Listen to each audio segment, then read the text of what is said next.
Hello dear friends, ഇന്ന് നമ്മൾ പഠിക്കാൻ പോകുന്നത് അന്തരീക്ഷത്തിനെ കുറിച്ചിട്ടാണ്. അന്തരീക്ഷത്തിൽ എന്താണ് അന്തരീക്ഷം എന്ന് നമ്മൾ അറിഞ്ഞിരിക്കണം. അതായത് നമ്മുടെ ഭൂമിയെ മൊത്തമായിട്ട് പൊതിഞ്ഞിരിക്കുന്ന ഒരു വാതകങ്ങളുടെ മിശ്രിതത്തിനെയാണ് നമ്മൾ എന്ത് പറയുക, അന്തരീക്ഷം എന്ന് പറയുന്നത്. അന്തരീക്ഷത്തിൽ ഭൗമോപരിതലത്തിൽ പടർന്നു നടക്കുന്ന പലതരം മിശ്രിതങ്ങളുണ്ട്. അപ്പോൾ അന്തരീക്ഷത്തിൽ പല വായുപിണ്ഡത്തിൻ്റെ 99% മൊത്തത്തിൽ ഈ അന്തരീക്ഷത്തിലാണ് നിൽക്കുന്നത്. അന്തരീക്ഷത്തിലെ നൈട്രജൻ ഏറ്റവും കൂടുതലായിട്ട് അന്തരീക്ഷത്തിൽ കാണപ്പെടുന്നത്. അന്തരീക്ഷത്തിൽ 9% കാണുന്നത് ആർഗണും ബാക്കി 0.038% കാർബൺ ഡൈ ഓക്സൈഡും ഹൈഡ്രജൻ, ഹീലിയം, ക്രിപ്റ്റോൺ ഇങ്ങനെ പല ഘടകങ്ങളായിട്ട് അവിടെ കാണപ്പെടുന്നുണ്ട്. ഇനി കാർബൺ ഡൈ ഓക്സൈഡിൻ്റെ സ്ഥാനം എന്ന് പറയുന്നത് 4ാം സ്ഥാനത്താണ് അന്തരീക്ഷത്തിൽ കാർബൺ ഡൈ ഓക്സൈഡ് നിൽക്കുന്നത്. ഇനി ഭൗമോപരിതലത്തിന് മുകളിൽ 120 കിലോമീറ്റർ വരെയാണ് ഓക്സിജൻ ഉള്ളത്. 90 കിലോമീറ്ററിൻ്റെ അപ്പുറത്ത് കാർബൺ ഡൈ ഓക്സൈഡ് ഇല്ല. ഇനി carbon dioxide, methane, nitrous oxide ഇവയൊക്കെ ശരിക്കും പറഞ്ഞാൽ ഗ്രീൻ ഹൗസ് എഫക്റ്റിന് കാരണമാകുന്ന വാതകങ്ങളാണ്. ഇന്ത്യയിലെ ഊഷ്മാവിൻ്റെ വർധനവിനൊക്കെ ഈ പറഞ്ഞ പോലെ ഗ്രീൻ ഹൗസ് എഫക്റ്റ് എന്നുള്ള കാര്യം ഇതിൽ കാരണമാകുന്നുണ്ട്. അപ്പോൾ നമുക്ക് നോക്കാം. ഇത് നോക്കി, അന്തരീക്ഷം എന്ന് പറയുന്നത് ഭൂമിക്ക് ചുറ്റും ഒരു പുതപ്പായി അന്തരീക്ഷം വർത്തിക്കുന്നു. അന്തരീക്ഷത്തിൽ വാതകങ്ങൾ, ജലാംശം, പൊടിപടലങ്ങൾ എന്നിവ കാണപ്പെടുന്നു. ഭൗമോപരിതലത്തിൽ നിന്നും അന്തരീക്ഷം കാണപ്പെടുന്ന മേഖലയാണ് ഹോമോസ്ഫിയർ എന്ന് പറയുന്നത്. ഹോമോസ്ഫിയർ എന്ന് പറയുമ്പോൾ അതിൽ എന്താവും, എല്ലാ ഘടകങ്ങളും ഒരുപോലെയായിരിക്കും ഈ ഹോമോസ്ഫിയറിൽ കാണാം. എല്ലാ ഘടകങ്ങളെയും ഒരേ പ്രപ്പോർഷനിൽ കാണുന്ന ഹോമോസ്ഫിയർ എന്ന് പേര് വരാൻ കാരണം 90 കിലോമീറ്ററിന് മുകളിൽ സ്ഥിതി ചെയ്യുന്ന അന്തരീക്ഷമാണ് ഹെട്രോസ്ഫിയർ എന്ന് പറയുന്നത്. അന്തരീക്ഷത്തിൻ്റെയും ബഹിരാകാശത്തിൻ്റെയും അതിർവരമ്പാണ് കാർബൺ രേഖ. അപ്പോൾ വിവിധ ഉയരങ്ങളിലെ താപത്തിനനുസരിച്ച് അന്തരീക്ഷത്തിലെ മണ്ഡലങ്ങളെ എത്ര തിരിക്കുന്നു? Troposphere, stratosphere, mesosphere, thermosphere.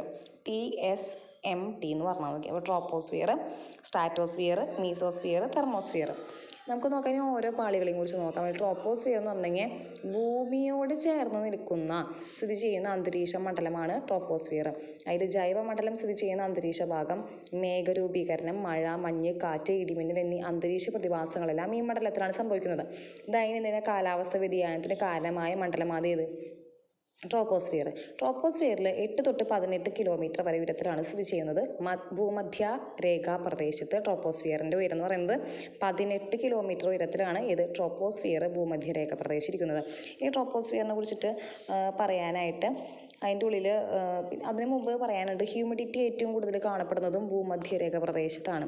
ഭൂമധ്യരേഖ പ്രദേശത്ത് വായുവിൻ്റെ സാന്ദ്രത വളരെയധികം കുറവാണ്. ഉയരം കൂടുന്തോറും സാന്ദ്രത കുറഞ്ഞു വരികയാണ് ചെയ്യുന്നത്. വായുമർദ്ദം ഉയരം കൂടുന്തോറും കുറയും. സമുദ്രനിരപ്പിൽ നിന്ന് ഉയരം ശരിക്കും അളക്കാനുള്ള ഒരു ഉപകരണമാണ് ഓൾട്ടോമീറ്റർ എന്ന് പറയുന്നത്. ഇനി നമ്മൾ ഹ്യൂമിഡിറ്റി അളക്കാൻ ഉപയോഗിക്കുന്ന ഉപകരണമുണ്ട് ഹൈഗ്രോമീറ്റർ എന്നും അതുപോലെ തന്നെ സൈക്രോമീറ്റർ എന്നും അതിന് പറയുന്നുണ്ട്. ഈ അന്തരീക്ഷ ട്രോപ്പോസ്ഫിയറിൽ പൊടിപടലങ്ങളെ മൊത്തം നമ്മൾ പറയുന്നത് എയറോസോൾ എന്നാണ് പറയുക. ആ എയറോസോൾ എന്ന് പറയുന്നത് മേഘരൂപീകരണത്തിന്, മേഘങ്ങൾ ഉണ്ടാവാൻ വേണ്ടിയിട്ട് അതിന് കൂടുതലായിട്ട് ഒരു ഫോമായിട്ട് എയറോസോൾ ചെയ്യും. അതിന് കണ്ടൻസേഷൻ ന്യൂക്ലിയ എന്നാണ് പറയുന്നത്. അതിൽ ഈ കണ്ടൻസേഷൻ ന്യൂക്ലിയസ് ഒക്കെ കൂടി ചേർന്നിട്ടാണ് എന്തുണ്ടാവുന്നത്, മേഘം ഉണ്ടാവുന്നത്. ഇനി കാർബൺ രേഖ നമ്മൾ നേരത്തെ നോക്കി, എന്താണ് നമ്മുടെ അന്തരീക്ഷത്തിൻ്റെ ഏറ്റവും ബൗണ്ടറിയിൽ, അന്തരീക്ഷത്തിലെ ഭൂമിയുടെ ഉപരിതലത്തിൻ്റെ 100 കിലോമീറ്ററിന് അപ്പുറം കാണപ്പെടുന്ന ഒരു ബൗണ്ടറിയാണ് നമ്മൾ കാർബൺ രേഖ എന്നുള്ളത് നമ്മൾ നോക്കാം. ഇതിൻ്റെ ഉള്ളിൽ പറയും കാർബൺ രേഖ എന്ന് നേരത്തെ നോക്കി. നമ്മൾ കാർബൺ രേഖ കഴിഞ്ഞാലുള്ള ഭാഗം ഏതാണ്? ബഹിരാകാശം എന്നാണ് പറയാം. ഇനി ട്രോപ്പോസ്ഫിയറിൽ ഇനി പറയാനുള്ളതെന്ന് വെച്ചിട്ടുണ്ടെങ്കിൽ അതിൽ എപ്പോഴും ഒരു മാറ്റം സംഭവിച്ചു കൊണ്ടിരിക്കുന്ന ഒരു മണ്ഡലമാണ് ഇത് ട്രോപ്പോസ്ഫിയർ. അതാണ് കാലാവസ്ഥ വ്യതിയാനത്തിലൊക്കെ വരുന്ന മാറ്റം കാരണം തന്നെയായിരിക്കും മാറ്റം സംഭവിച്ചു കൊണ്ടിരിക്കുന്ന ഒരു പാളി എന്ന് പറയുന്നത്. ഇനി മൊത്തം വായുപിണ്ഡത്തിൻ്റെ 75% ഉൾക്കൊള്ളുന്നത് എവിടെയാണ്? ഈ പറഞ്ഞ ട്രോപ്പോസ്ഫിയറിലാണ്. അതുപോലെ മുകളിലോട്ട് പോകുന്തോറും എന്തുണ്ടാവും? ട്രോപ്പോസ്ഫിയറിൽ ചൂട് കുറഞ്ഞു വരും, ഊഷ്മാവ് കുറഞ്ഞു വരും. ട്രോപ്പോസ്ഫിയറിനെയും അതുപോലെ തന്നെ സ്ട്രാറ്റോസ്ഫിയറിനെയും വേർതിരിക്കുന്ന രേഖ എന്ന് പറയുന്നത് ഇതാണ്, ട്രോപ്പോപാസാണ്. ഇനി നമുക്ക് സ്ട്രാറ്റോസ്ഫിയർ നോക്കാം. സ്ട്രാറ്റോസ്ഫിയറിൽ എന്താ ഉണ്ടാവുന്നത്? സ്ട്രാറ്റോസ്ഫിയറിൽ മൊത്തത്തിൽ ഏകദേശം ഒരു 50 കിലോമീറ്റർ ഉയരം വരെ വ്യാപിച്ചു കിടക്കുന്നു. ജെറ്റ് വിമാനങ്ങളും സഞ്ചാരപഥത്തിന് അനുയോജ്യമായിട്ടുള്ള മണ്ഡലമാണ് ഇത് സ്ട്രാറ്റോസ്ഫിയർ. ഓസോൺ പാളി കാണുന്നതും സ്ട്രാറ്റോസ്ഫിയറിലാണ്. ഇനി സ്ട്രാറ്റോസ്ഫിയറിൽ ഉയരം കൂടുന്നതിനനുസരിച്ച് ഇപ്പോൾ നമ്മൾ ട്രോപ്പോസ്ഫിയറിൽ പറഞ്ഞതിൻ്റെ നേരെ ഓപ്പോസിറ്റാണ് സ്ട്രാറ്റോസ്ഫിയറിൽ നടക്കുന്നത്.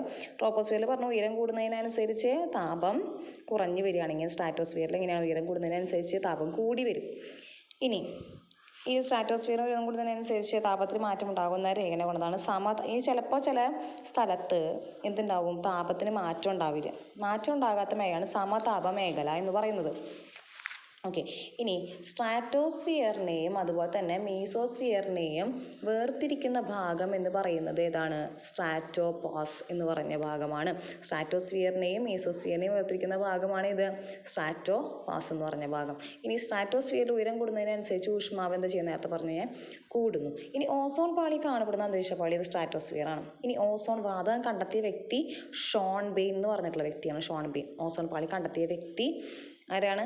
അതുപോലെ തന്നെ ഓസോൺ വാതകം കണ്ടെത്തിയതാണ് ഷോൺ ബെയ്ൻ. ഓസോൺ പാളി കണ്ടെത്തിയത് ചാൾസ് ഫാബ്രി, ഹെൻറി ബ്യൂയിൻ എന്ന് പറഞ്ഞിട്ടുള്ള ആൾക്കാരാണ്. ചാൾസ് ഫാബ്രിയും ഹെൻറി ബ്യൂയിൻ എന്ന് പറഞ്ഞ ആൾക്കാരും. ഓസോൺ പാളി അന്തരീക്ഷത്തിൽ കാണപ്പെടുന്നത് 20 തൊട്ട് 50 കിലോമീറ്റർ ഉയരത്തിലാണ്. സൂര്യനിൽ നിന്നുള്ള ഹാനികരമായ അൾട്രാവയലറ്റ് രശ്മികളെ ആഗിരണം ചെയ്യുന്ന ഏതാണ് പാളിയാണ്? ഓസോൺ പാളി. ഓസോൺ പാളിക്ക് നിറം ഇളം നീല നിറമാണ്. ലോക ഓസോൺ ദിനം എന്ന് പറയുന്നത് സെപ്റ്റംബർ 16 അതുപോലെ ക്ലോറോ ഫ്ലൂറോ കാർബണുകൾ, ഹാലോൺ, അതുപോലെ തന്നെ കാർബൺ മോണോക്സൈഡ്, ക്ലോറിൻ തുടങ്ങിയവയൊക്കെ ഓസോൺ പാളിക്ക് ശോഷണം ഉണ്ടാക്കുന്നു. ഇനി നമുക്ക് പഠിക്കുന്നത് മോൺട്രിയൽ പ്രോട്ടോക്കോൾ. അതായത് ഈ ഓസോൺ പാളിയുടെ ശോഷണത്തിന് അനുബന്ധിച്ചിട്ട് കുറച്ച് ഉൽപ്പന്നങ്ങൾ ഘട്ടം ഘട്ടമായിട്ട് നിരോധിക്കാനായിട്ട് തുടങ്ങി. അങ്ങനെ തുടങ്ങിയിട്ടുള്ള അന്താരാഷ്ട്ര ഉടമ്പടിയുടെ പേരാണ് എന്ത്? മോൺട്രിയൽ ഉടമ്പടി.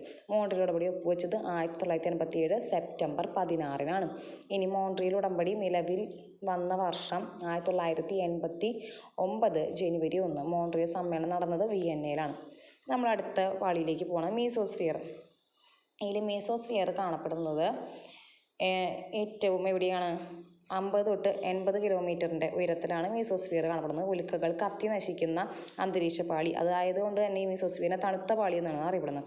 നിശാമേഘങ്ങൾ അഥവാ നോക്ടിലൂസൻ മേഘങ്ങളൊക്കെ മീസോസ്ഫിയറിൽ കാണപ്പെടുന്നുണ്ട്. മീസോസ്ഫിയറിൽ ഉയരം കൂടുന്നതിനനുസരിച്ച് എന്തുണ്ടാവും? താപം കുറഞ്ഞു വരും. മീസോസ്ഫിയറിനെയും തെർമോസ്ഫിയറിനെയും തമ്മിൽ വേർതിരിക്കുന്ന ഒരു പാളിയുടെ മീസോപാസ്. ഇനി അന്തരീക്ഷത്തിലെ ഏറ്റവും താഴ്ന്ന ഊഷ്മാവ് അനുഭവപ്പെടുന്ന അന്തരീക്ഷ മണ്ഡലം എന്ന് പറയുന്നത് മീസോസ്ഫിയറാണ്. -80 തൊട്ട് 100 മൈനസാണ് അവിടെ പ്രിൻ്റ് മിസ്റ്റേക്കുകൾ. -100 വരെയാണ് അതിൻ്റെ തണുപ്പ് വരുന്നത്. ഈ തെർമോസ്ഫിയർ നോക്കാം. തെർമോസ്ഫിയർ എന്ന് പറയുമ്പോൾ തെർമോസ്ഫിയറിൽ ഏകദേശം 80 മുതൽ 600 കിലോമീറ്റർ വരെയാണ് വ്യാപിച്ചു കിടക്കുന്നത്. അതിൽ തെർമോസ്ഫിയറിലെ താപനില വളരെ എന്തായിരിക്കും? കൂടുതലായിരിക്കും. ഈ തെർമോസ്ഫിയറിന് മുകളിൽ സ്ഥിതി ചെയ്യുന്ന മണ്ഡലമാണ് എക്സോസ്ഫിയർ എന്ന് പറയുന്നത്. അപ്പോൾ തെർമോസ്ഫിയറിൻ്റെ താഴത്തെ ഭാഗം അറിയപ്പെടുന്നത് അയണോസ്ഫിയർ എന്നാണ്. താഴത്തെ ഭാഗം കേട്ടോ. താഴത്തെ അയണോസ്ഫിയർ എന്ന് പറയാൻ കാരണം അവിടുത്തെ ആറ്റങ്ങളൊക്കെ എന്താ? അയോണുകളായിട്ടാണ് കാണപ്പെടുന്നത്. ആറ്റങ്ങളുടെ എന്താന്ന് പറഞ്ഞേ? അയോണുകൾ. അതായത് ചാർജുള്ള കണങ്ങളിനെയാണ് അയോൺ എന്ന് പറയുന്നത്. അപ്പോൾ അയോണോസ്ഫിയറിൽ എപ്പോഴും ചാർജ്ഡ് ആയിട്ടുള്ള പാർട്ടിക്കിൾസ് ആവും ഉണ്ടാവുക. വാർത്താവിനിമയ ഉപഗ്രഹങ്ങൾ സ്ഥിതി ചെയ്യുന്നതും ഈ അയോണോസ്ഫിയറിലാണ്. ഇനി ഗ്രീൻ ഹൗസ് എഫക്റ്റ് എന്താ നോക്കാം. Carbon dioxide, methane, ozone തുടങ്ങിയ വാതകങ്ങളും നീരാവിയും ഭൂമിയിൽ നിന്ന് ഉയരുന്ന ഭൗമവികിരണങ്ങൾ ആഗിരണം ചെയ്ത് ഭൂമിയോടുള്ള അന്തരീക്ഷത്തെ താപനില കുറയാതെ നിലനിർത്തുന്നു. അതായത് എപ്പോഴും ചൂട് റീറ്റെയിൻ ചെയ്യുന്ന ആ ഒരു പ്രവാഹത്തിനാണ് ഹരിതഗ്രഹ പ്രവാഹം എന്ന് പറയുന്നത്. ഹരിതഗ്രഹ പ്രവാഹത്തിന് കാരണമായ വാതകങ്ങൾ ഹരിതഗ്രഹ വാതകങ്ങൾ എന്നാണ് അറിയപ്പെടുന്നത്. അതിൽ ക്രമാതീതമായിട്ട് ഇത് വർദ്ധിക്കുമ്പോൾ എന്താവും? നമ്മുടെ ഭൂമിയുടെ ജലനിരപ്പിനെ അടക്കം അതിനെ ബാധിക്കും. ഇനി ക്യോട്ടോ പ്രോട്ടോക്കോൾ എന്ന് നോക്കാം. ഹരിതഗ്രഹ വാതകങ്ങളെ നിയന്ത്രിക്കാനായി നിലവിൽ വന്ന ഉടമ്പടിയാണ് എന്ത്? Kyoto protocol.